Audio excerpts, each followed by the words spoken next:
Thank you, Presiding Officer. Last week I attended the cross-party group on sexual health and bloodborne viruses. There we heard a moving account from an HIV-positive woman who based her talk around the word stigma. The dictionary definition of the word is a mark of disgrace associated with a particular circumstance, quality or person. Presiding Officer, I believe everyone in this chamber would agree that being gay should have no stigma attached to it. But sadly, despite Scotland being one of the most progressive nations in the world when it comes to LGBT+ equality, when it comes to sport, there's still much work to be done. In sports, players face a disproportionately difficult time in coming out for a variety of reasons, too complex to detail in a 4-minute speech. Recently, Gareth Thomas, a Welsh rugby player with 100 caps, gave a grim account of his experiences of being a gay man in rugby. He believes that sport, and football in particular, must not be allowed to remain in the dark ages of homophobia. And he says unless homophobia in football is policed as stringently as racism is policed, then it will always be a problem. And I agree with him. Recently, 3 former Rangers players started working with the Excellent Tie campaign to clamp down on homophobia. Education is the key to changing attitudes and helping people to realise that it's simply not acceptable to perpetrate this inequality. But, Presiding Officer, as we've heard, sport can also be an unwelcoming and threatening environment for LGBT fans. 70% of sports fans in Scotland have witnessed anti-LGBT language or abuse in a sports setting in the last 5 years.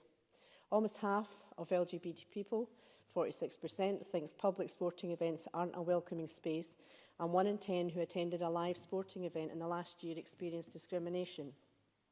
Presiding Officer, in 2017, this simply isn't good enough. Problems with racism, sectarianism and homophobia are taken seriously by the SNP government, and our hate crime legislation exists to eradicate it. That's why the Scottish Government is concerned that an outright repeal of the Offensive Behaviour at Football and Threatening Communication Act may send the message that prejudice-based and threatening behaviour at football is acceptable, even when other legislation could also apply.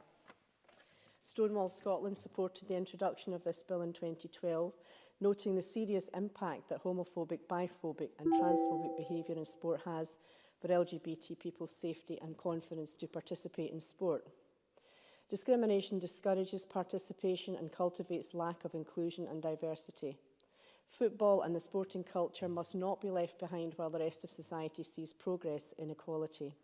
There's clearly a lot of work being done, with 13 clubs signed up to the Equality Network's LGBT Charter and more poised to do so, as we've heard. Sport Scotland believes education, positive role models, embracing LGBT+ policies and promoting gay, lesbian and bisexual sports stars is the way forward, and that is the path we should follow.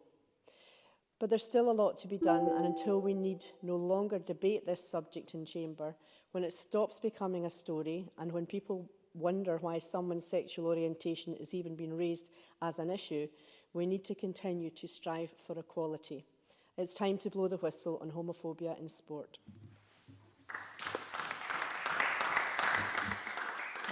Monica Lennon, followed by Alison Johnson. Thank you.